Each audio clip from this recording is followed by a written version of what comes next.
It's the Three Amigos. We're back for 176. The Ultimate Deck Podcast. Need a show about outdoor living? This is where it's at with your hosts, Shane Chapman and Way Laurent. Thank you for tuning in. Now let the show begin.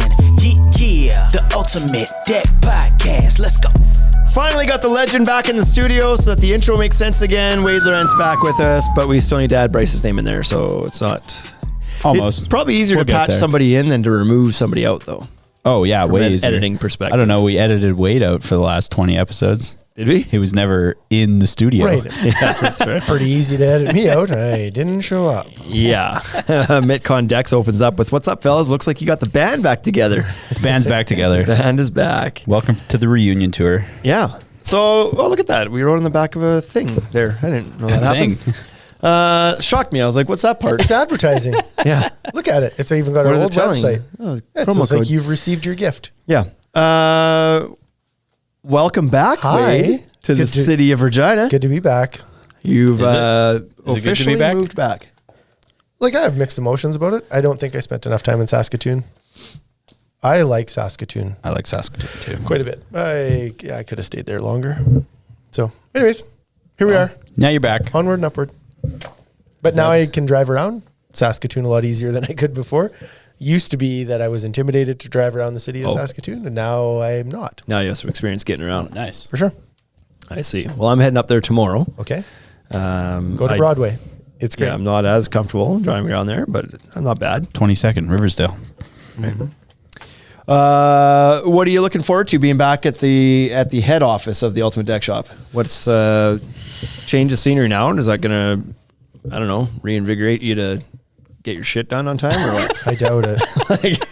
It's probably not going to help. I doubt that happens. Yeah. But what will happen is I'll have more time to get my shit done because I won't be on the highway 10 hours a week. Fair enough. So yeah, there is that. There's a bonus 10 hours of time available. So Free time. Yeah. Okay. Well, do you guys want to talk about anything else, or can we just get into this thing? Because this list grew. This list grew quite a bit. Yeah, I saw it was a big list, so. It's a big list, and we're on a time restraint here. Well, we got a lot I of am on a things to time say. restraint here. And you guys might get fired up. We might get fired up. So let's get after it. Oh, hang on. No, I thought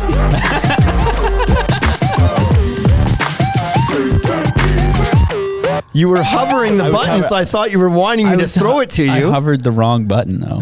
I was going to play the opening theme song again. No, it's Yeah, we could do that too. Anyway, today we've spent 175 episodes. Oh, yeah. Mostly talking to contractors and homeowners. Mostly. Today's episode, It's about to get real. we're going up. put some We're going up the chain. Okay. We're talking to the vendors today. The vet. I think that's yeah. And by vendor, we're talking have to like do it. manufacturers, Hard maybe to know even which one is the actual button and which one is mine. Yeah. That is No, wait, I did that. remarkably That's similar. why It's like it's you on there. But no, we're talking today about the do's and don'ts for a healthy vendor and dealer relationship. Oh, yeah. And by vendor, I mean mostly like the People who product make stuff. manufacturer mostly, but it could apply to the like distributors of said source as well. Yep. It's whoever's selling to the dealer, right? We're the dealer? We're the dealer. Okay. Yeah. You have to Just making bury. sure. You have to bury your past personal life and understand that dealer now means a retail store. Oh, yeah. I Where used to. you're right. Yeah. Oh, you were. Yeah. That's. I was not a card. I was a card dealer. Yeah, I thought drug dealer. Yeah. What? You're a little sketchy. What makes me You're look a like little a sketchy. drug dealer? Have you watched Breaking Bad? Yeah. That's yeah. fair. I could be a You drug look dealer. a lot like him. You're the guy. I'm the guy. Do you have anybody that knows how to cook chicken really well? Maybe. Friend named Saul, maybe? Maybe. Yeah. So, do's and don'ts for healthy vendor relationships. So, over the years, we're in year 7 now, season 7, I'll say, year 6, season 7 of our store. So, we've now built a somewhat of a history with a number of vendors. We at least have some experience. Yeah. And sometimes there's some things that piss us off. You know what? And I think, This is that list. Put it bluntly. Yeah. but I think I've been holding on to this shit for a long time. Let's go. What's fair is that we're new enough to the industry that we get to look at this kind of critically, where there's a lot of other yards that have been around for a long time and they're just like, well, that's just how it is. Yeah. And I don't I don't really like, well, that's just how it is. Yeah. Like I never have. As a kid growing up, my dad would always say to me, do this. And I would say, why? And he'd be like, because that didn't work for me. Then I would stand there until I got hit, and then I would do it. And even then. Number one, if you don't get your way, refuse. Smack somebody around a little bit. But my mom was really good about explaining things. You're going to do this because this, and this, right? And then it would make sense to me.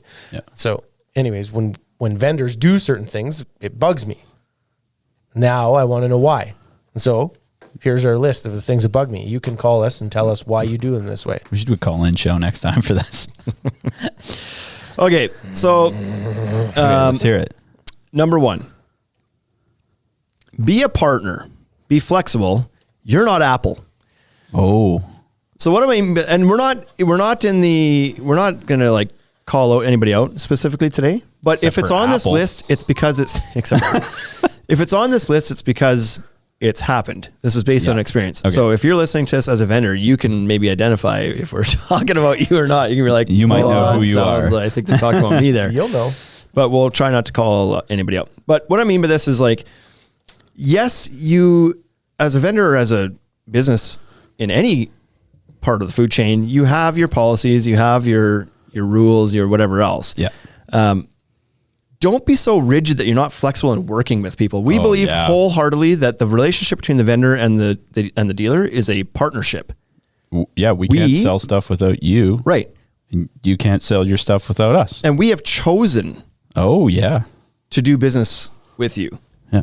So don't treat it as if it's your God-forgiven right that we sell your stuff. Mm-hmm. We have chosen to do business with you, so therefore we'd like a working relationship, not just a here's the rules, you follow by it or you don't.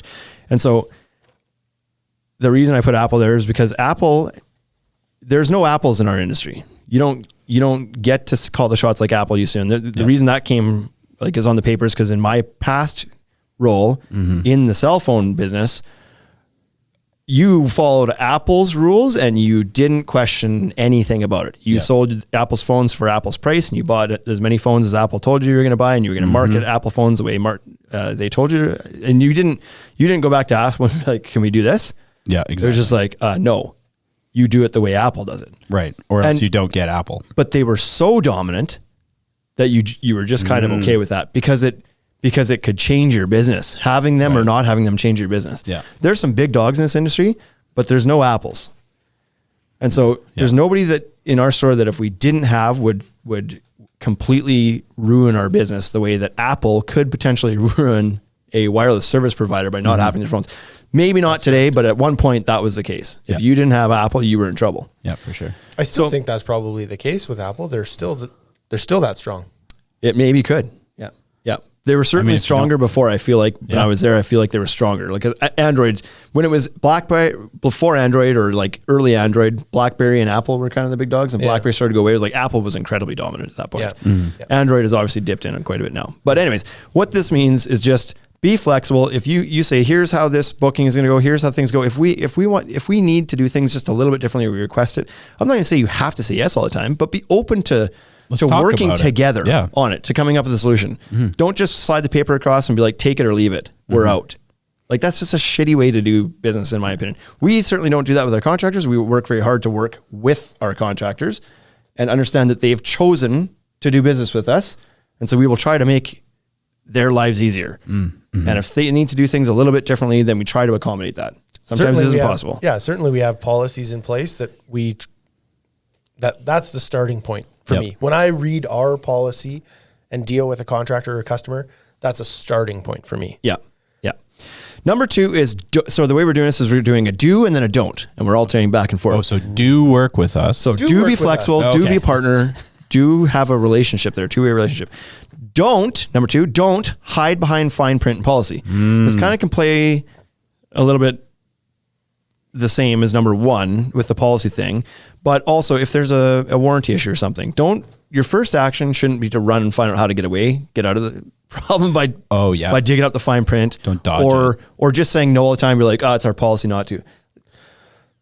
We all know that policies are made sitting at a desk and they're not the be all and end all. Policies are generally made by lawyers. Right. Right? Yeah, For the often most part. with bigger companies, With for bigger sure. companies. But you make a policy to try to to kind of standardize and systemize your way you react to certain situations. But let's not pretend that they're in some scenarios, maybe it needs to be flexed a little bit. Well, there's just multiple variables Right. in a scenario. Every single one of them is different.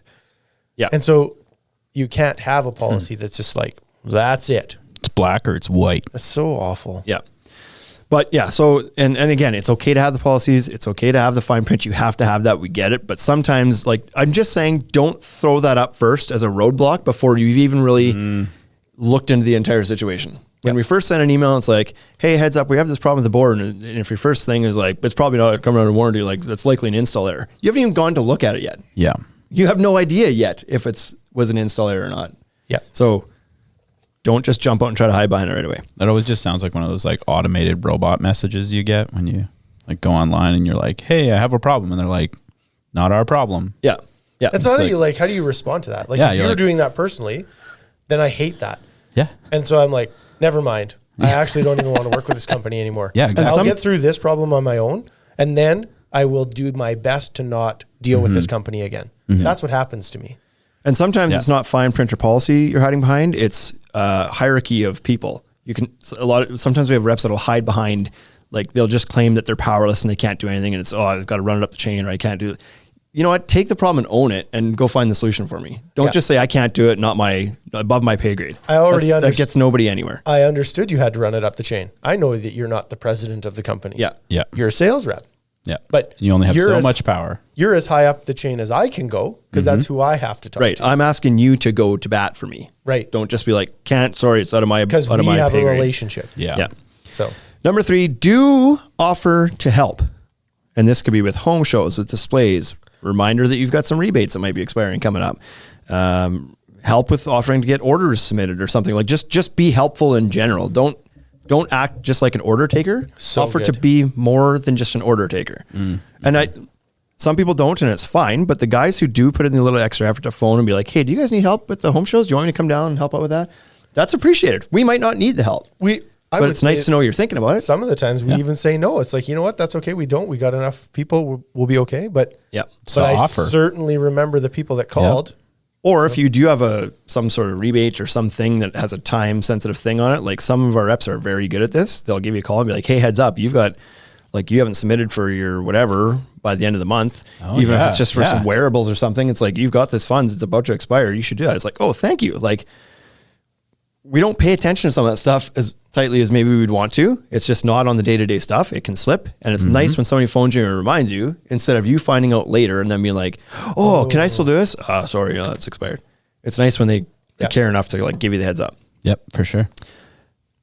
Boy, this number 4 is a tricky one. Now we're getting deep. Number 4, don't sell direct. Ooh. And so I've got a bit of an asterisk on this one. I'm not against, that's the way the world's going. There is a lot of B2C direct selling happening, and it's going to continue to happen. There's going to be more people doing it, and I'm okay with it. But if you don't forget that you've used your dealer channel to get where you are so far, and do what you can to maintain and like foster that relationship still, unless you're planning on cutting it off completely. The dealer channel built your market you're about to sell into. Yeah. Right. They helped you. Yeah. Maybe your product is so freaking amazing it was going to go on its own, but it didn't. It first went through a location, and it was first promoted to people who knew nothing about your product. Yep. By people you convinced could make money selling it. And now you're about to take that money away.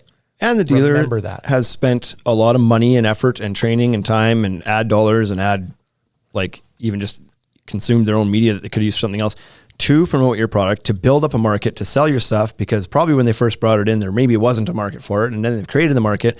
And if you now step in and be like, now we sell it direct to all of Here your you customers. go. Thanks for all that help, guys. That's kind of shitty of you. Yep. So foster that a little bit. We're not saying you can't. I'm okay with, there's a lot of vendors that do sell direct, and I'm fine with it. But we'll get into later on. If you're going to do that, then there's some other things we want you to do and not do. It's all just part of being a good human too, right? So anyways. Yeah. So do it with tact is what I'm saying. Don't sell Remember the relationship when you're doing that. Because it also makes some sense sometimes when they don't have deep market penetration. They might have Saskatchewan covered because we carry it, but they don't have anybody in Manitoba or something. And they might be like, well, we want to sell direct into the areas that aren't supported by dealers. Hey, great. That's a good way to foster a relationship, is to say, if we get leads that come in a market that you're in, we'll forward those to you, but we are going to sell direct to markets that you don't service, because otherwise we don't get to sell our product at all. Right. That's a completely reasonable relationship all around. But what I don't want to hear is you like calling people that shop at my store and trying to sell them direct.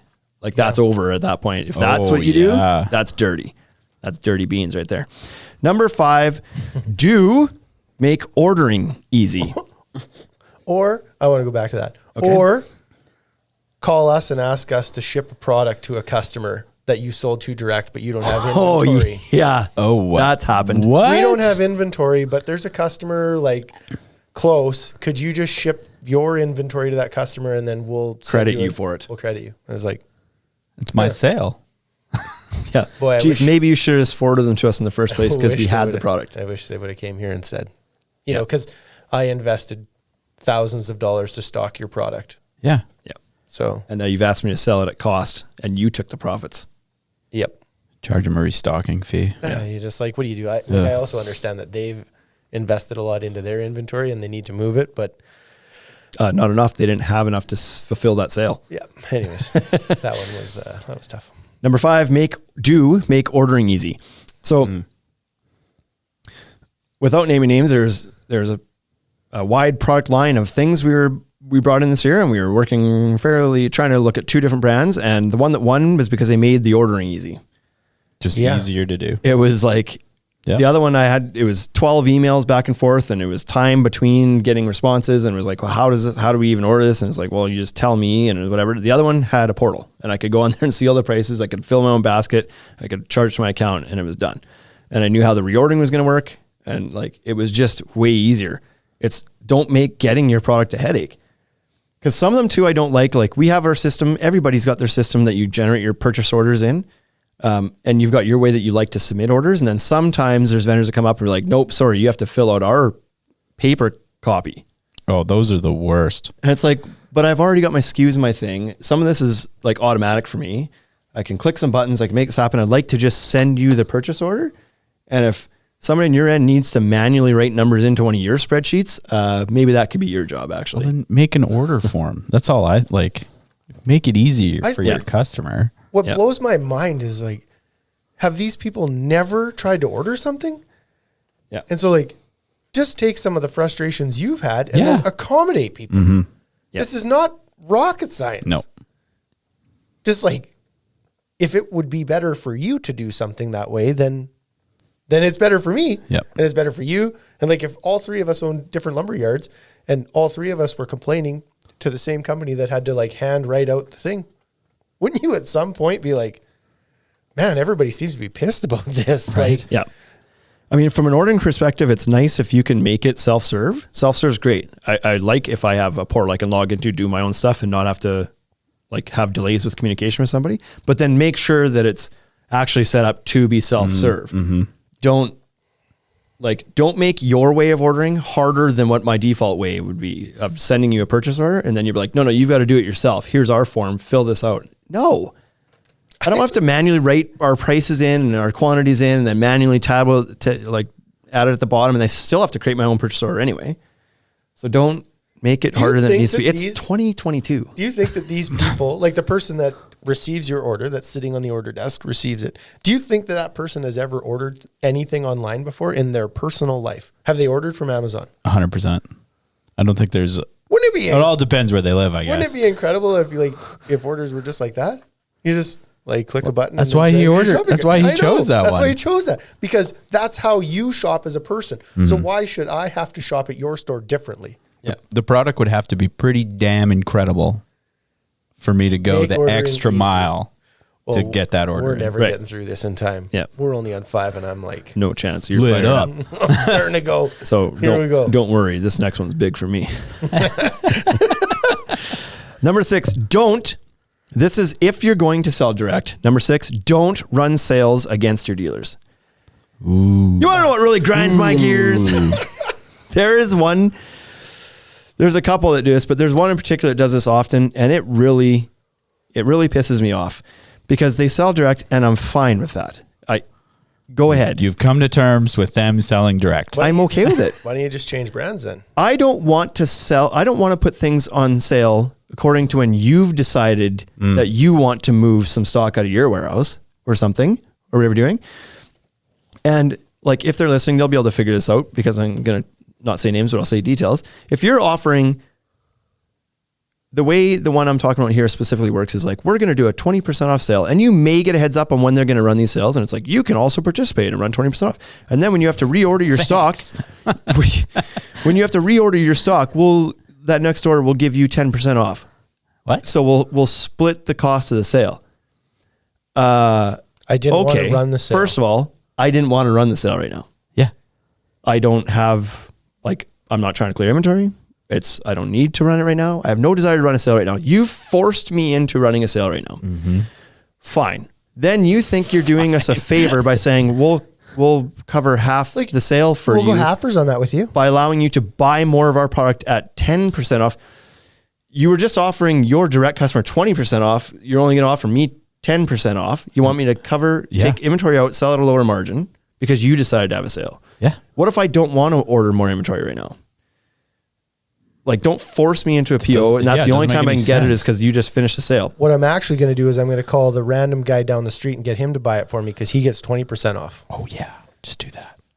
Instead of buying it from you. Then you're selling online, you're offering free shipping. Oh yeah. So you're now selling it at 20% off and free shipping. Well, guess what? We also sell online. We also offer free shipping. So now you've tore into my margins. Yep. Because every time they run a sale like this, it does come to us. We get a couple people that are like, can you match the manufacturer's website price? They'll ship right to Saskatoon. None of it. And so it's like, yeah. So now we have to destroy our margins by giving the customer 20% off. Yep. And we have to ship it for free, which means we're lucky if we've made anything on that at this point. We probably lost money on that sale. And you're like, oh no, it's all good, but you could reorder at 10%. I don't want to reorder at 10% off. Yeah. I wanted to sell the inventory I had for the margin we all agreed we were going to sell it for. I'd rather not sell it. Right. Like, if I don't want to pay people to take it, and I'm not opposed to having sales. I'm saying work with us and let us run the sale. Yeah. Why do you need to run the sale? If you want to move inventory, they have offer options, to us, give us the 20% off and say, exactly, you can get 20% off if you pass that along to your customer at 20% off. Yeah. Sounds good. And you can choose when you want to run the sale. Sounds good. But the way you're doing it is dirty. That goes back to number one. Be a partner. Working with us. Yeah, exactly. Yeah. So this one really bugs me. Grinds you know what, your goat. It really bugs me. You have the option to not work with them. There It's is true. another. Yeah. There is another product line that's Yep. just like it. Yeah. So, like, you could fix that. Yeah. Because they don't run online. And ever. often too, and not specific to any one company here, but often, the reason you might have got in with the company before is because the margins were maybe attractive. Maybe that was one of the primary drivers of doing it. Certainly. Maybe that's why you chose that company over a different company, was because, the margin is a little bit better. I like the product. I'm going to do it. It's got a good margin to it. Yeah. But if then all they do is destroy the margins after the fact, then like, how do you think that lands for the dealer? Did they always sell direct? Or did that happen after? I believe so. Okay. I think. I don't recall that for sure, but I believe very good chance they did. Yeah. Okay. Oh, TC Deck says, man, I'm glad I'm not a retailer. I just have to deal with bitchy homeowners. Okay. So that one, I don't want to harp on that anymore, but that one I really want people to listen to that one. Really want people to listen. Let your dealer channel, help your dealer channel. So here's the other thing before I move on from that. Your margins are phenomenal when you sell direct. Better. That's why I'm okay with you selling direct. I get it. It's attractive as all hell. Because if you're a smart business move. If you're giving me 30 or 40 point margins, you've got 50, 60, 70, 80. Who knows what your margins are? You have to sell way less to make a much better margin. Right. Yeah. So you can do 20% off and you're still making better margin than I am. And you can ship it for free and you're still making better margin than I am. But you're not paying attention to the fact that you've just eroded all of my margin. Yep. So understand that if you want to sell through a dealer channel, support that dealer channel too and help them make money, or else you just won't have that dealer channel to help you anymore. If that's your goal, fine. But that's where it's going to go. Precision Construction says, putting mofos on notice. This is one we're going to hear some emails about. We're going to a couple emails. That's okay. You're ready for it. We're ready. Yeah, we planned this. This is 175 episodes in the making. Number 7, do provide proper SKU setup info and images. So this is nice. It's when you bring on a new product line, especially if it's a number of things, you don't want to have to chase and like bang your head against the wall trying to get the information that you need to set up the SKUs in your system or online or whatever else. I believe that quite a few people have this info already. A lot of them do, yeah. But some of them you have to like, they'll give it to you and it's incomplete. It's like, here you go. Here's our SKU information. And it's like, it's a description and a price. It's like no, I need everybody- like UPCs and your model number and I need it. Do you have images? Yeah, I think we got some images. We're not the only people who ask for this shit either. No, we- Right. not. Kit it up. Like it should be part of your process when you onboard a new dealer. Yeah. Is to provide them access to all that stuff. Some are Easily, great too. Some are great at it. Yeah. Some are like, here it is. And you've got your short description, your long description, your SKU information, your, And don't you think, like, as a company, you would want that to be super consistent? Yeah. Like, if I was said company selling to 20 different lumber yards or 500 different lumber yards, I would want the long description to be the same on every single lumber yard's website. sure you'd want some No consistency. confusion. Because No then my confusion at all. brand is represented the way I wanted it represented. Yeah. Not the way that some Wayne's lumber yard in the middle of nowhere. Right. Who just got a website. in Elbow Yeah. who got a website, and it's like the high school girl who was really good at Microsoft Excel decided she was going to write the long description. It's like, what does this thing? It makes the decks level. This is the deck leveling thing. Yeah. Enter. But this takes like this whole SKU setup process takes a lot of time on our end and manual stuff that we're not getting paid for. Like we have to do all this to get set up to sell your products for you. So help us get there. I don't want to have to chase people for 3-4 weeks to get all the information I need to set up the SKUs. The product lands and I still don't have all the information. Right. Like just have that kitted and ready to go make it part of your process. USMC says, have you had a manufacturer offer you a sale like a multifamily, but you declined because your margin would be too low to be worth the effort? Have plenty of dealers decline orders because margins are too low to win the bid. Seems like a very specific Like situation. Yeah, off the top of my head, I don't know. we have not brought product on because the margin was not there Yeah. on different times where it's like, we just can't, like, we can't make sense of this, that we just can't. Right. And so sometimes there's not enough margin in product, but that sounds like a very specific one job thing. Yeah, I'm not sure I understand the entire context of the question there, Read it but again. certainly, What does it say? Read it well, have you had a manufacturer offer you a sale like multifamily, but you declined because your margin would be too low to be worth the effort? Have plenty of dealers decline orders because margins are too low to win the bid. Okay, so when he says offer you a sale, I'm guessing it's kind of like offer a lead on a sale for like a large commercial project or something. And it's like, but it has to come in at this number. And yeah, so I don't know that we've had that, but I can certainly see that scenario. If it's like, we've got this sale or this lead, whatever, that's going to require like all of your inventory basically, but you have to sell at this price. And it's like, I'd rather sell all that inventory at my normal margin, not at the 4% that you've. I guess that's different. So we would end up having a meeting about that, because for me, part of what builds our margin is what it takes for effort to sell that product. So it takes our employees time, and it takes inventorying time, and it takes like managing it, that relationship. But if the dealer has sold that for me and all we have to do is load it on a truck and deliver it, I'd be willing to take less margin. Certainly. It better be a guarantee then, though. Yeah. There'd be a conversation. That is an incredibly small portion. The lead is not worth a whole bunch of points of margin, in my opinion. I think that would be a really good example of somebody trying to work with you, though, because they would come to you and be like, here's a thing. Are you interested or are you not interested? And so I would appreciate that. Potentially, yeah. As opposed to but I just, think that like, you should be shipping that looped in product before that price is ever discussed. Yeah. Oh, Why is that coming yeah. to you and being like, it has to be done for this? Why was that conversation even had before you looped in the dealer that's going to be supplying that? Yeah, correct. Because they're not supposed to sell. Yeah. But Number 8, don't overpromise and underdeliver. That's what that is. That's overpromising and underdelivering. Yeah, in a way, yeah. This could be a variety of things, I guess, right? But this is just in general as a rep. Don't tell me what I want to hear. Yeah. Tell me what the actual truth of the answer is. Some of this is like, as far as logistics in the last couple of years, Don't tell me it's going to be 2 weeks to get product. Just be honest about it. Because I'm going to take your information and I'm going to give that to a customer. Yeah. And when that doesn't work, what happens is we get blasted. Like we don't get kind of yelled at. We get, like I have had people in the store literally screaming at us. And it's like, I'm really sorry that it's not here. I don't own the truck. I don't own the plant. I was told it was going to be 2 weeks. I realize it's 4.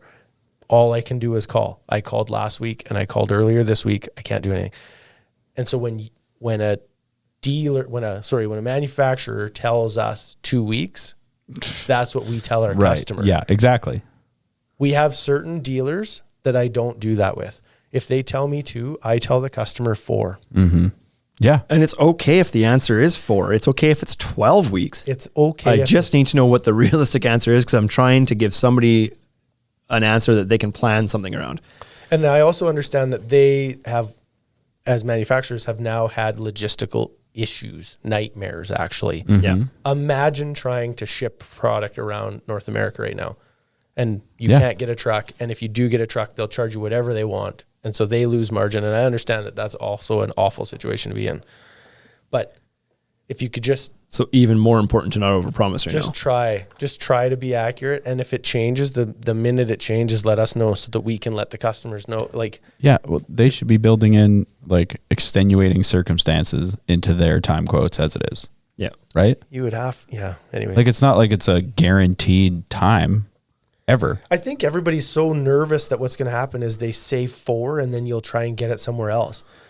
But it's the other guys are 4 or 6 and the other guys are 4 or 6. So just say 4 or 6. But so I would rather, so in this situation, I would rather tell my customer it's going to be 6 weeks and then they come back to me and they'll be like, nah, I don't want to wait 6 weeks, rather than I'm going to tell them 2 because that's what you told me. Yep. And then they're going to come back to me and yell at me for the next 2 weeks and then cancel their order anyway. Yeah, exactly. Because you've ordered it. Because I've ordered it. Then you get a 2.5 star review because you lied to them. Yeah. Anyways. Yeah. Yeah. So We just should be get upfront. Let's get a Google rating of our vendors. Can we leave that? Can we do Google ratings of our vendors? I bet you we could. Probably some of them. Number 9. Their head offices. Make a note. Do assist with marketing. Whether that's co-op dollars, whether that's a portal with the brand assets, whether that's content that you've produced that the dealer channel can use, whether that's displays in store, help with that kind of stuff. Some do co-op, that's appreciated. Some have portals, that's appreciated. All this stuff is very much appreciated when it's available.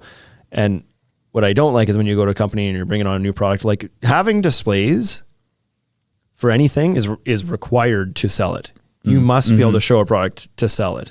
Yep. It just doesn't sell without it. Do you remember that decking that we were going to put in? And it was just like, we'll bring it in. We'll put it all in this area of the showroom and we'll do this whole thing. And we want you to cover the decking. And they were like, nope. We don't have a program for that. So you don't have a program to cut a check? Good deal. We don't have room. See, that's hiding behind a policy. Yeah. Right? We don't do that. Well, you got to help me out here. Anything I sell is a sale for you too. Yeah. At this point, once I've bought the product, it only sells with whatever I do. Yeah. So help me sell your product. I need to be able to show it to sell it. It's not exactly a well-known product. Help me show it. And then, and if you're expecting me to do it all, then you better have the margin in there to support that too. Don't give me a 15-point margin and then say, you got to do all the work yourself. Like, no, there's nothing left. You better have a healthier margin if you're expecting to, like, that better be something that's kind of like built in. The reason you have a healthier margin is because we expect you to do the marketing for it and produce the stuff. Okay, fine. I can get behind that. Yeah. Okay. Yeah.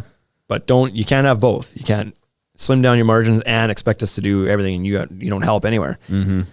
So help with that kind of stuff. Because you have to remember that usually people don't know about your product.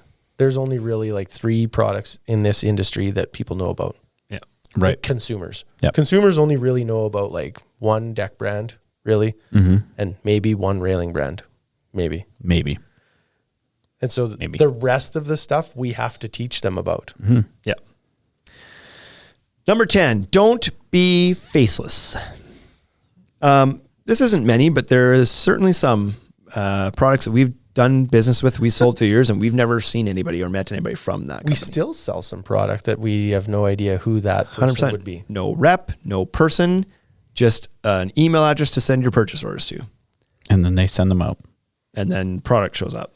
It would be nice. And that's a weird relationship. It would be Strange. nice. I think that's strange for us because we're so personable. And Yeah. the relationship we are saying in this whole podcast is about the relationship is non-existent when you don't have a face or a person or a name that you can talk to if there's something that needs to be done. What happens if the order doesn't show up right?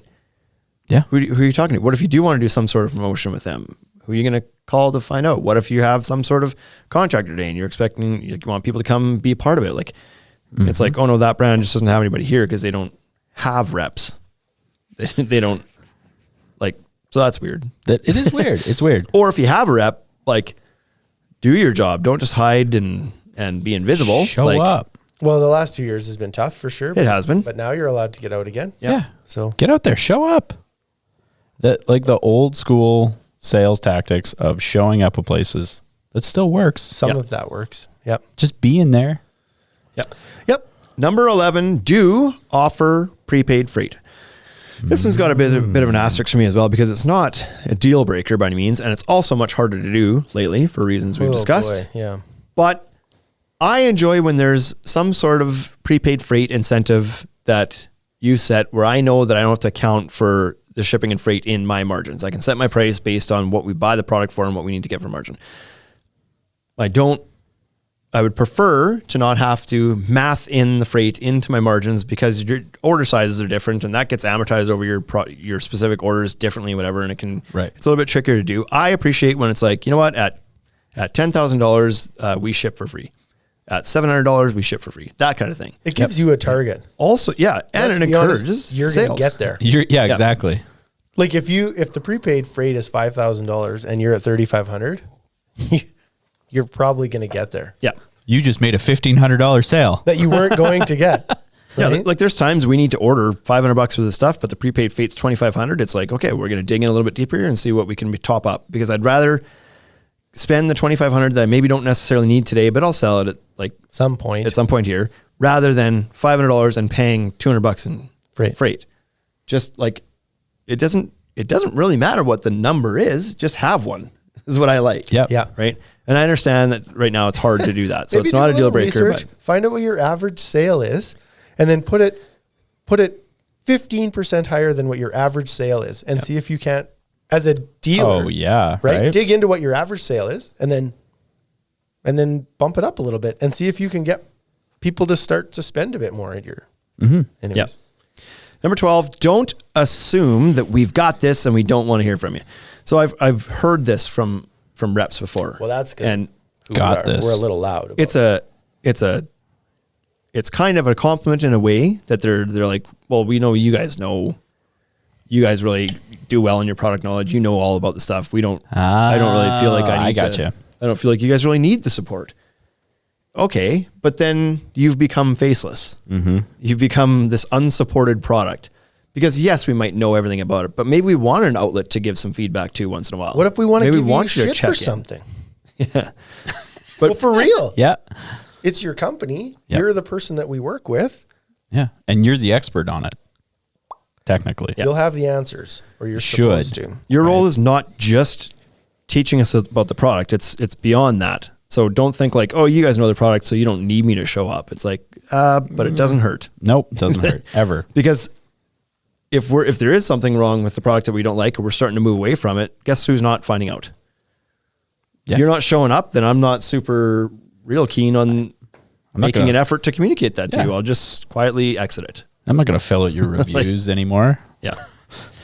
So number 13, do offer an early booking and you wrote in there and rebuy. I didn't know you edited some of these as well. And a rebuy. I thought the rebuy was really good. I like those. This is fairly standard in this industry that there's some sort of early booking, winter booking, whatever you want to call it, that at the start of the year, they offer you incentive to kind of load up. It helps the vendor as well to kind of plan their year out to know how much product they're going to need at the start of the year. So they offer these early buys and it's nice. That's how the industry operates. It's nice to be able to you have the choice. If you want to earn an extra 5 points this year or 8 points or 10 points, well, you can commit to some product earlier. But the odd one just is like, we don't do that. And it's like, that's fine too, kind of. but it's sure nice when there's a chance. This is a thin margin industry. It's nice if there's a chance at some point to win a little bit here. And so if that means we have to buy product in the off season, commit to it and whatever, then it's nice to be able to have that option. Yeah. Otherwise you're going to wait until you're got some cash flow in order to buy that stuff. Right. Yeah. Right. Yeah. And Why I would you think bring that stuff in? Having some terms on those early buys is important as well, because having an early buy Yes. that then has a due Hand date in hand. that is too early, Right. means it's like that's In a not seasonal industry. Yeah, that's not much of an advantage, right? So we had that last year. It was like one company that we've already kind of half referenced earlier in this thing. You It was almost said came it. out with a buy offer in November last year, and it was like, but no terms, has to be paid now, whatever, but buy it before the price goes up. And it's like, it's November. I don't want to. I don't even have the cash flow to send you 30 grand right now to sit on your stock for 6 months until I have a chance to sell it. Like you're Right. Thank you for the offer, but it's you way need to out make it a of little bit touch, more accessible. right? Like Like when I would something like like- to take advantage of it, but I can't. You're not allowing me to. When something like that happens, it makes you it makes me have less confidence in that company because I feel like they're so out of touch. Well, and they're doing that for them at that point, right? They're trying to move stock and they're Yeah, and that's fine. You Yeah. can do it for you, but remember, it's a relationship. There should be give and take.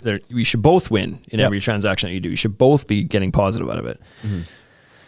Number 14, don't ignore feedback. So this one's really important because most of the time when we have feedback, it's not because we've decided that we want just the thing to be different. It's because we're hearing it from the front lines, the end user who's using your product is telling us Yeah.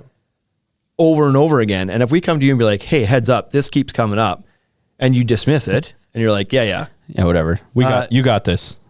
all that happens is like your product stops selling because people like they're only willing to be disgruntled so long until a better solution comes by, and then you lost your chance. So if there's feedback being given, again, you don't have to take everything you hear. Listen if there's feedback being But at least document it, look at it, see, is there a legitimate thing here? Have we heard this from other channels? Reach out to some other dealers. Have you guys heard this? I know there's one product we carried for a number of years. It was like, we get the feedback over and over and over again. You got to, these railing brackets aren't mounted on the post. People hate it. Oh, we don't hear that from anybody. The hell you don't. Literally every single person that does this rail tells us how much of a pain in the ass that is. Yep. You've got to do it. Yep. Well, our other markets have no problems with it. Then you talk to people in those other markets because dealers know dealers, and you know people that live in other markets. It's like, oh yeah, people hate that shit. Well, so you obviously weren't listening to. You said nobody's ever told you that before. These guys are. Yeah. They're not hiding the information. Like There's a break in communication somewhere. right. So if there's feedback, know that it's coming from a good place. That there's something that's not working right for the end user, and if we're telling you, it's probably because it's happened more than once from our side.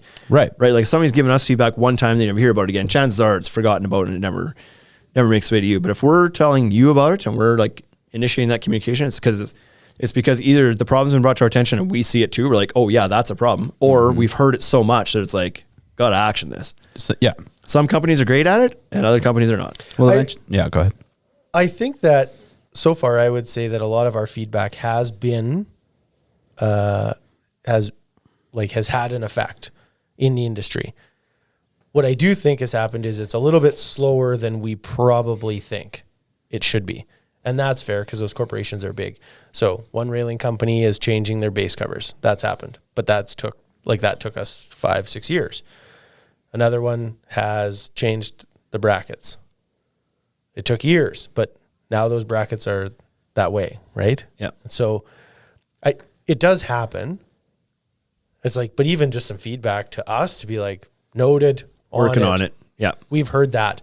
Don't be like, don't ever say, we've never heard that before. That's such a line of crap. Yeah. That 9 times out of 10, know that's a you line of crap. heard it. I know that's a line of Yeah. crap.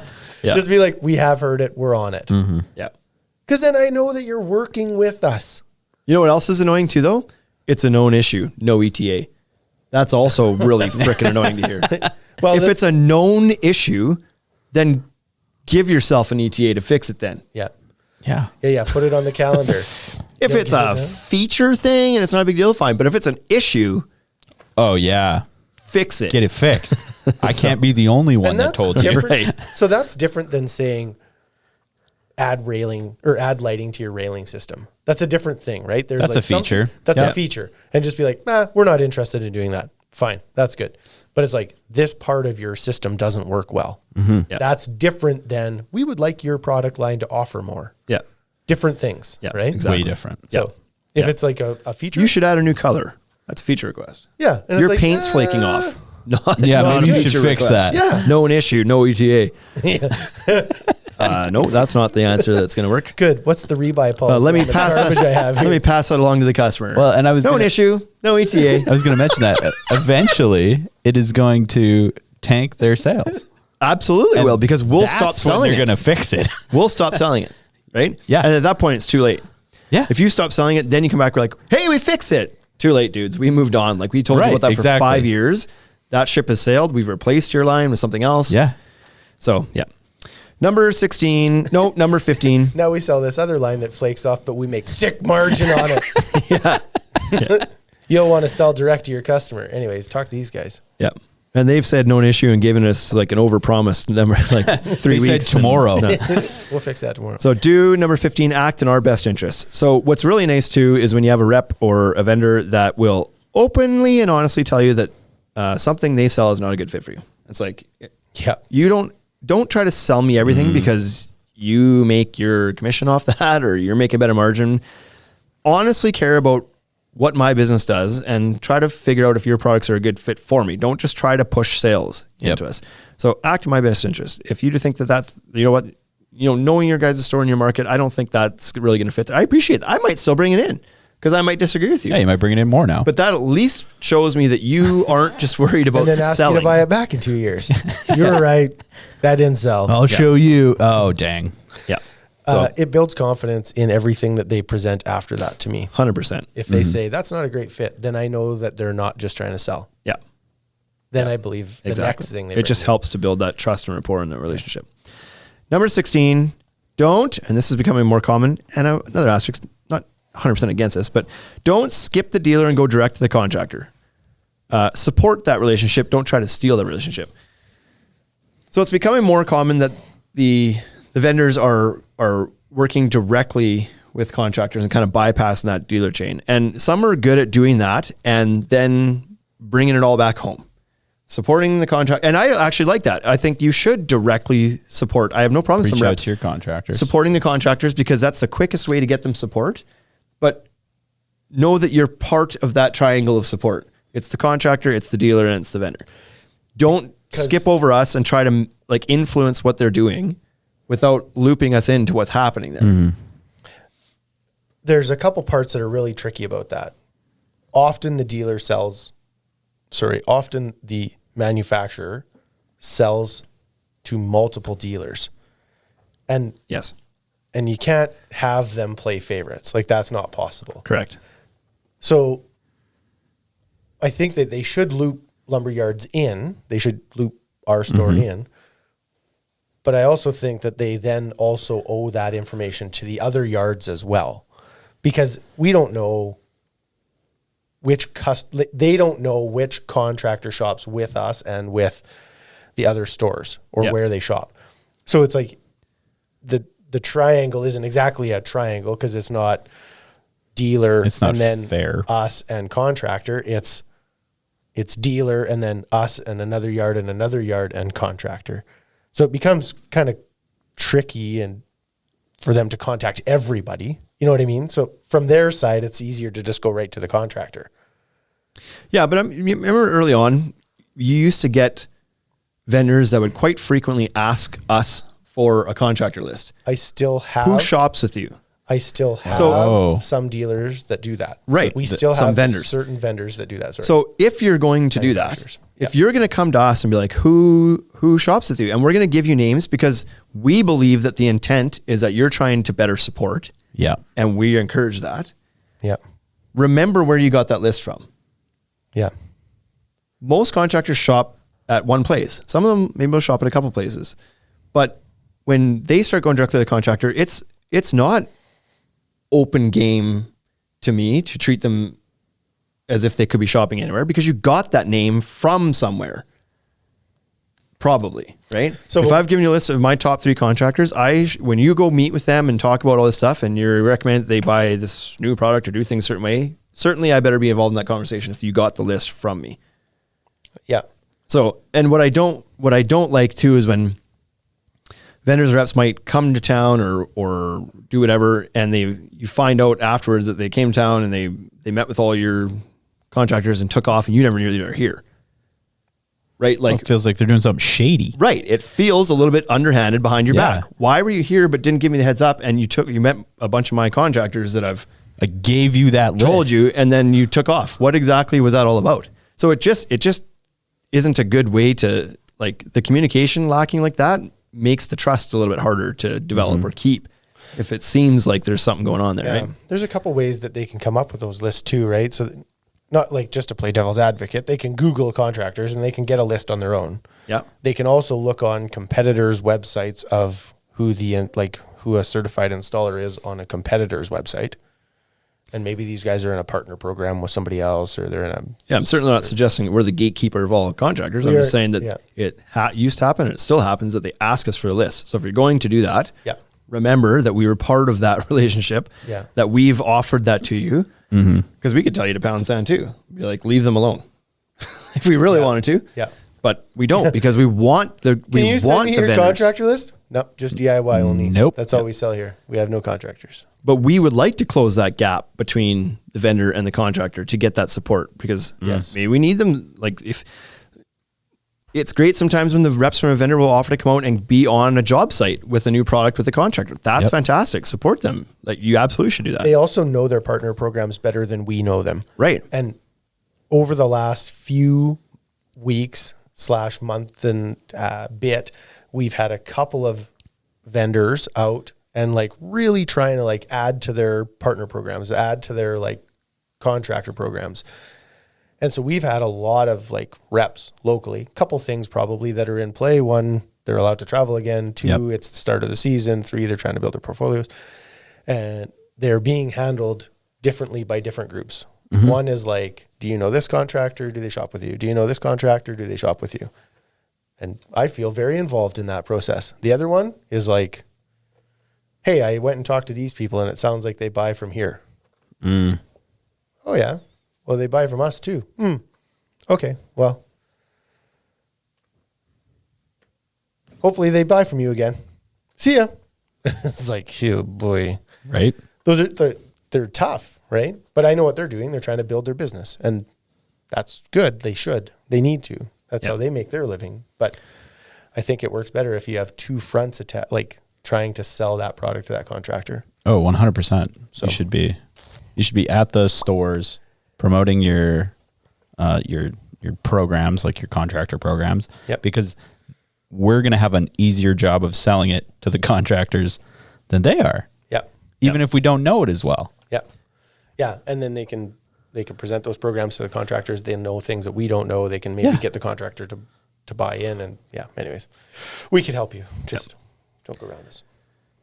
Number 17, this is the end. 16 was the end of the things that I came up with, and I handed the pen and paper to Wade, and you got a few more on here. So I'm going to let you explain them, but I'll read them to start. So number 17, let us know if you're going to try to convert one of our customers to another brand. Yeah. And so that's the same, that's a relationship thing where it's like, maybe you've stolen like I just talked about this actually. So you've already looked at a competitor's website and saw who their installers are and said, okay, well, we're going to try and flip this guy. When you find that list, I think you should phone around to some local yards, find out where that person shops, and then just have a conversation with them. Yeah. Maybe they don't shop with your brand for a certain reason, and I could help you with that. You could glean some information from me before you even cold call that customer. So number 18, don't come to town and then call. that's pretty self-explanatory. This happened a couple times recently from a couple different ones, that they phone you the morning that they're going to stop by. If you're from town, that's different. That's different. If you're like, I'm going to pop by, I'm 3 blocks from you, I'm going to swing over. Fine.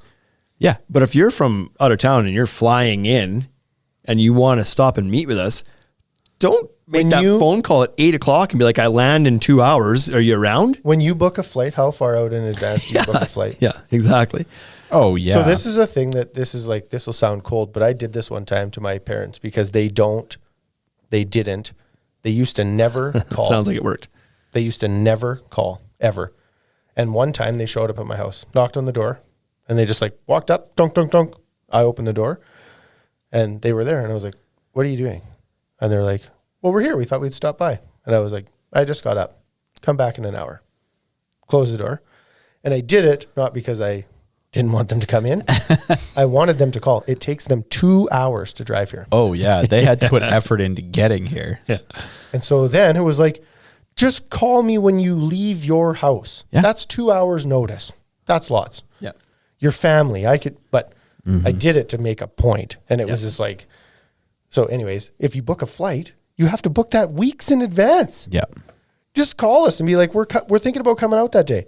If I can't meet you, that's okay. I'd like the heads up, but maybe I could rearrange my schedule and then meet you. Yeah. Yeah. I'd probably want to meet you. So this has happened twice in the last couple of weeks. It was like, one was like late phone call the night before and was like, hey, I'm going to swing by the store tomorrow morning if you're around. I'm not. I'm not around. I'm not in won't be tomorrow. I there. won't be here.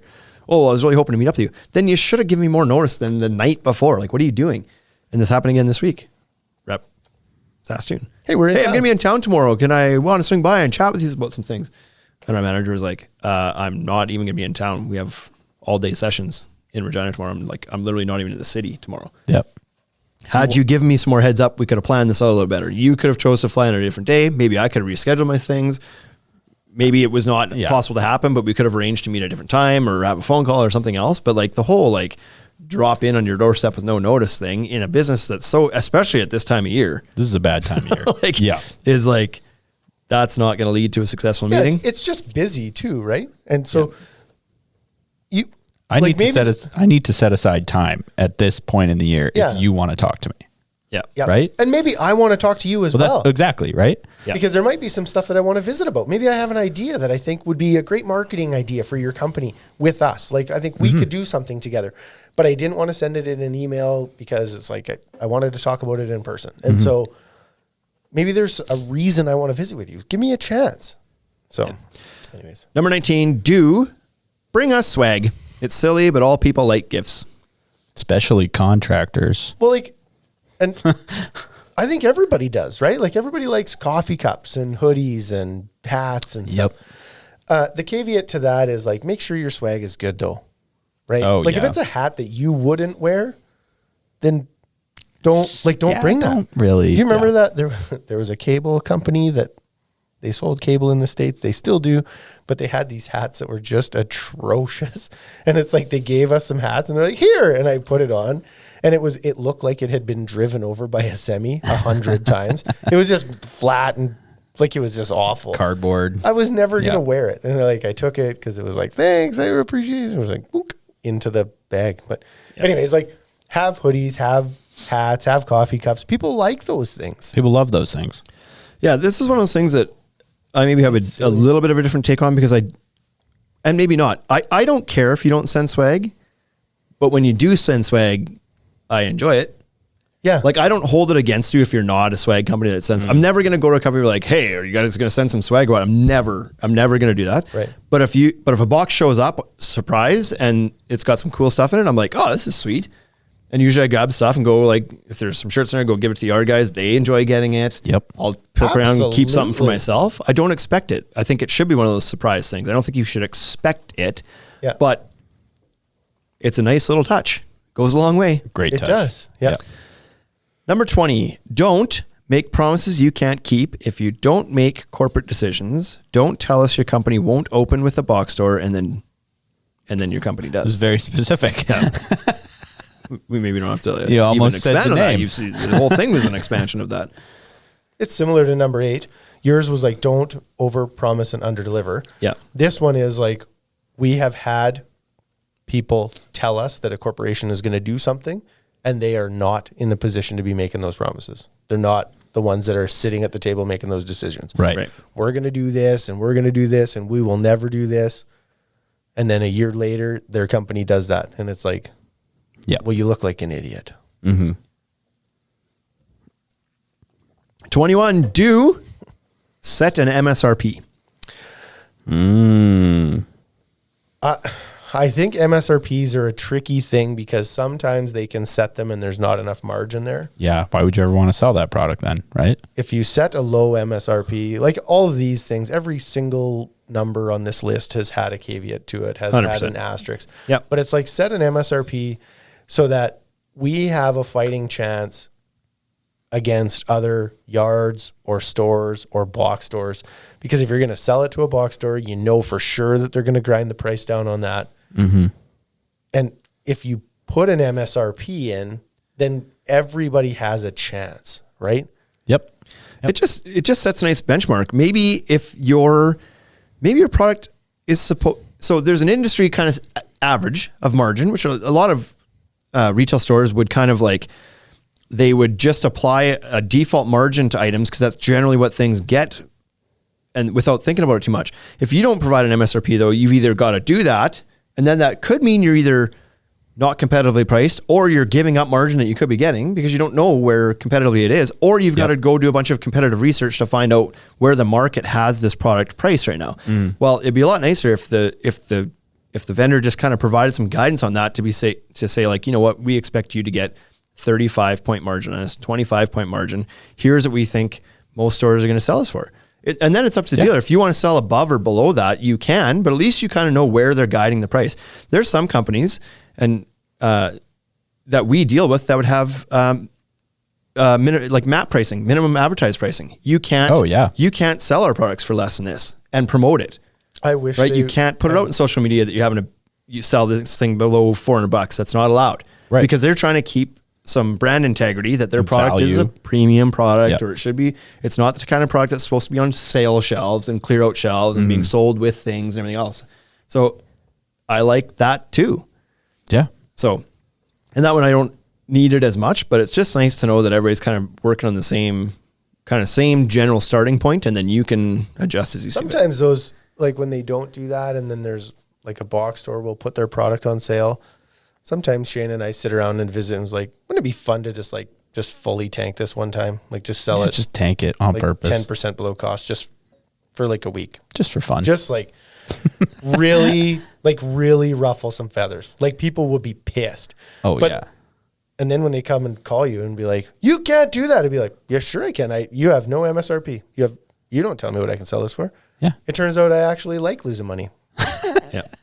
So, and you can be as strict as, to bring the Apple reference back, Apple, you weren't allowed to touch their pricing. They set their pricing, and there was never going to be a sale on an iPhone. It was like, your iPhone sold for $899.99. We'd like to do it for $849. You are, to reference your Ozark meme, but like, you just weren't allowed to. The price was set by the vendor, and it had to be sold at that. And if you were caught selling off that, you could lose the entire contract. Right, and you never sell it again. And we're not asking people to be that strict. We're saying, set a precedent, protect the margin, and also understand that in different areas. So this is the other problem I see with it sometimes when they do set MSRPs, is sometimes they'll set an MSRP based on a certain region. And it's like, that's all fine and dandy. You've set that MSRP in your region of Ontario where people pick up the product from you. Well, we've got to pay freight to get it to us. So that MSRP is no longer fair for us. So then create an MSRP for different regions if you need to or something, or at least suggest that, couple comments on here. Deck Protect says, yes, MSRP. He wants that. And Vinyl Guy says, map pricing is a good idea. So, I just think it's real. Guidance helps. It's guidance. That's it, right? If we decide that we offer a better service than the other guys and we want to sell it at 10% more and we think we can get it, fine.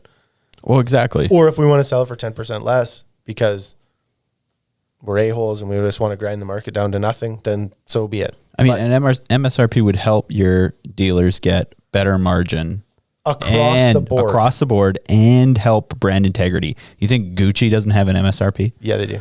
Right. Yeah, exactly. To add one in there about the whole margin thing, let's add that in as a 20. Well, you've got 22 and we'll get to that one, but 22 and a half, 22, that MSRP helps give a decent margin. Yeah. Because there's some companies and products we would love to bring in, but they just expect you to sell their shit and not make money on it, and expect you to sell them, like make the margin on the things that might go with it. So we've had that before where it's like, we give 20-point margins. Well, that's pretty slim. What's your prepaid freight? We don't offer that. So I'm only What getting. are your terms? Yeah. We don't have any. Like pay up front. This is true. Yeah. So it's all one company. So you're saying I get 20-point margins, which is already pretty slim. Yep. Because we have contractor discounts we give and loyalty programs, all this other stuff that comes out of that before. Forklift drivers. We have all these things. And we got to run the business. So at 20 points, it's tough to make money. It's not possible to make money at 20 It's points. tough to make net out 20 on the points. positive side of that. It's just not possible. And then you want me to pay to freight it here. So what I'm actually netting out at is 17 points, 16 points. Mm-hmm. And then your answer when I say like, boy, like we need to be able to make a bit better margin on this, where you guys should adjust your MSP, or is there like, can I buy more to get a better discount to get a higher margin? No, you can't. But aren't you going to sell a bunch of like deck boards with our product though? Yes. Well, can't you, like, you'll just make up your margin there. That should not be how that works. Yeah, how I does shouldn't that- have to sell other things with your product and make money off somebody else's stuff because you've decided that you want to sell low retail, but not affecting your own margins. You expect somebody else to eat it for you. Yeah. Like that's a dick move. Sorry, but that's a dick move. It's a dick move. Like to have that expectation of your dealer channel to give floor space, retail floor space, warehouse floor space, effort, dollars, advertising, everything that goes into selling that to make zero money because my product will help you make money somewhere else. Right. My product is the loss leader that's going to sell everything else in your store. Wrong attitude. Nope. Yeah. I'm going to sell you a hamburger. The burger itself is undercooked. You have the meat's not cooked. Mm-hmm. Boy, like, wouldn't it be good if you could serve me this whole meal, like cook so I could use it all? Yeah, but you have a barbecue at home. So just go home and cook the meat there. But everything else is ready. It's really not that bad. Yeah. It's not that bad, but it's certainly not ideal. Right? Yeah. Like, Number 22, don't stick us with inventory at the end of shelf life. Please buy your product back. and so this is like as you're sunsetting a product. And I believe that there is a little bit of integrity. There's like some business integrity at this point. And it's like the relationship has come to an end. And for whatever reason, there's a ton of variables that determine whether we carry a product or drop a product. Right. And when we get to the end of the line with your product, for whatever those reasons are, have a little integrity. Yeah.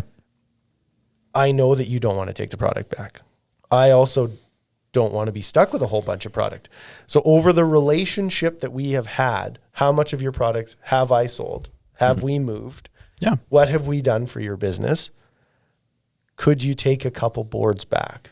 Probably. Could you take some railing pieces back if we've come to the end? And So maybe that's too much to ask. Maybe they could help find somebody else who still carries that line and says, maybe these guys will take it.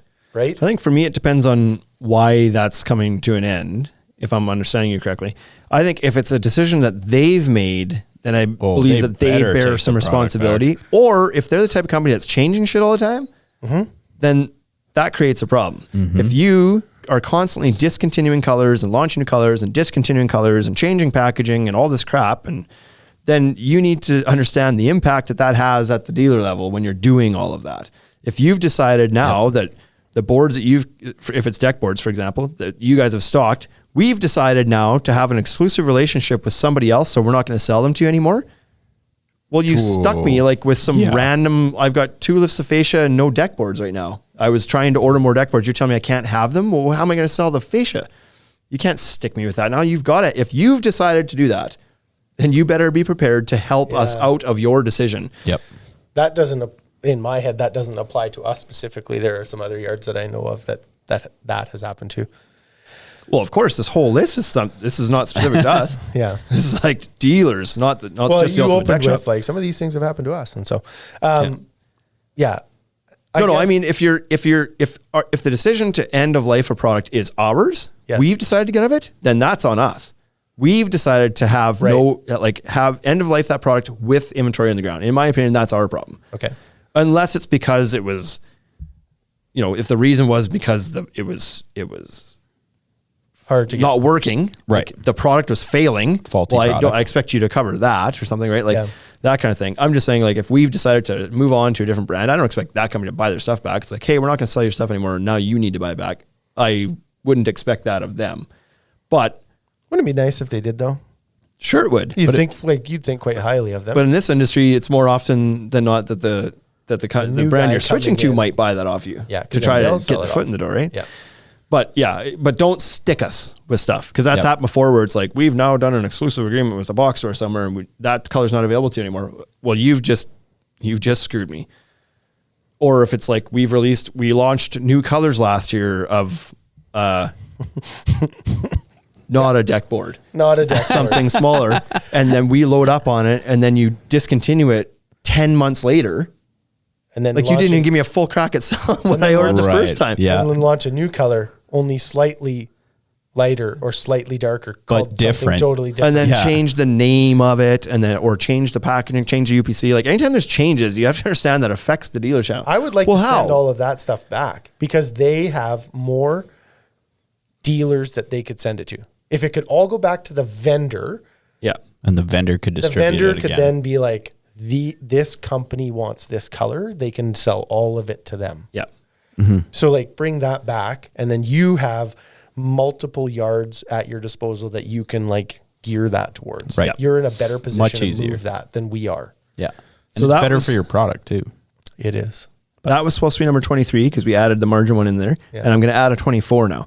And this is with the same asterisks as the swag. I don't expect this, but boy, it's sure nice to get it sometimes. There is a significant effort that the vendors put in to rewarding contractors for using their products. Yes. Trips, Yep. all sorts of perks, Uh-huh. swag, all this crap that gets done. And the dealers are overlooked in that stuff almost always. Constantly. And so it's like those guys are often our customers. The reason they're buying your product is because we sold them onto it. Yeah. So, and you're like, oh, they bought 80 grand of it. Yeah, because we moved them to that. We showed them product. We did the training. We supported them. We got the samples for them. We got the kits Yep. for them. We did all that. We set them up. They bought it all through us. And you're like, woohoo, trips on 80 grand. We bought $500,000 of it and then did the work to sell that $500,000 to all these guys. And you're looking past us at the contractor. That's my alarm. There's my Yeah, heart you go. I was right gonna now. say we're like 70 minutes. So I am not for one second saying don't do that for the contractors. I think it's great Yeah. that they do that. But also recognize but how that happened in the first place. Be a lot less trips. a I just dealer- want to say. A dealer summit, Yes. right? Something like recognize the effort that they, because we've also took on the risk of putting that product here in the first place. Yeah. Like contractors don't generally buy product and stock it and take the risk of that. They Oh, yeah, buy it and none. sell it at a profit. Right. And that's fine. And so do we, but they don't have the holding costs. They buy that for a project and sell it. Right. And so absolutely continue to do that for the contractors. I think it's great. I like that the vendors have really shown that support and given the perks to the contractors, but don't forget that there's like the guy in the middle too, that There's the guy who that sells it. probably made that relationship happen in the first place for you, was involved too. Yep. So a little thank you our way as well. I don't need a trip, but I'm just saying, Are you sure? recognize, well, I could use a trip. Would you take a trip? I'd like a trip. I'd I take would a trip. Yeah. So that's, what was it? Yes. 24 things that, I don't know what the result of this is going to be. I'm not sure if we've pissed people off, but I hope not. I hope we've not pissed people off, because I think The intent is not that. the intent, what I want people to take away from this is listening to this and be like, never thought of it like that. I didn't think that when we were running sales like that it was screwing anybody. I thought that was just kind of working for everybody. Well, now you know. Now you know. Like, now we've put this out there. We're not the only dealers thinking all of these things. I can promise you, we're not the only ones might that be- feel No. this. We've been the only ones who said it out loud. We'll be the only ones that maybe said it out loud And we're going to put it on the internet. public, in public. But hey, you know what? We didn't call anybody out. We put some things that we implied, some things that some people might be able to take away who they were, but nobody There'll else be will know. some- Yeah, there'll be some people that will know. But take this as feedback. These things don't work for us. If you're wondering if one of these was you, just shoot us a message. We can talk about it. So this is going to help everybody have. Listen, Hey, it's good. the companies who are checking these 24 boxes are the best companies to work with. Yep. That we'll have long, healthy relationships with, and we will both prosper off it. When we have our daily meetings or quarterly meetings and we talk about being in a business relationship where you're allowed to tell Bryce that he's doing a bad job and he tells me I'm doing a bad job. Right. And then you step back, you shake hands, and you go to work the next day and try to be better. Yep. I believe that you're in a healthy relationship. Yes. If we read this list, you took offense and you're pissed at us, we are not in a healthy relationship. Exactly. So I can call me. We know for a fact that there's a couple of companies, like one in the top of my head for sure, probably a couple that will be pissed about this list. If they think we're talking about them, and we might not even be talking about them. Yeah. But like that guilt, that like, Yeah, you're that like, guilt, well, you're like, I that's am doing possible. that. There is things we've said in the podcast before, implied things, whatever, that we've gotten phone calls from a vendor about and be like, what are you doing? Wrong attitude. What we were doing was talking about our frustrations. Yeah. You should have listened and been like, how do we fix this instead of blasting us? Yeah. So there might be one or two that gets ticked about this list, but all they've done is like number 25. When you hear some feedback, You're don't gonna, blow up. Take Yeah. it. Take the critical feedback. Well, and you're going to be a much better, you're going to create a much better relationship if you have a mistake and then fix it. 100%. You're going to skyrocket in my books. 100%. And like we said on a lot of these things, there's asterisks on all these things. We're not saying you have to do all 24 to have a good relationship with us. We're certainly not trying to be difficult with Just this. do one of them. We're just saying it all comes down to be a good It person. actually all comes down to number one. Yep. Be a partner. Be flexible. Be a partner. Yeah. That's it. Treat this like a relationship that we both need to come out. It's a marriage. This is a marriage. Let's get out of here, boys. That was a long one. I got places to be. Until next week, folks. Thanks so much for tuning in. Peace. See ya. Hey, thank you for listening to the Ultimate Deck Podcast. Now you know what we're about. Check the site, come and shop. UltimateDeckShop.com. Hit us right away for sponsorships. So tell us if you want to collaborate. Let's go. Check us out on any social networks. Thank you for listening.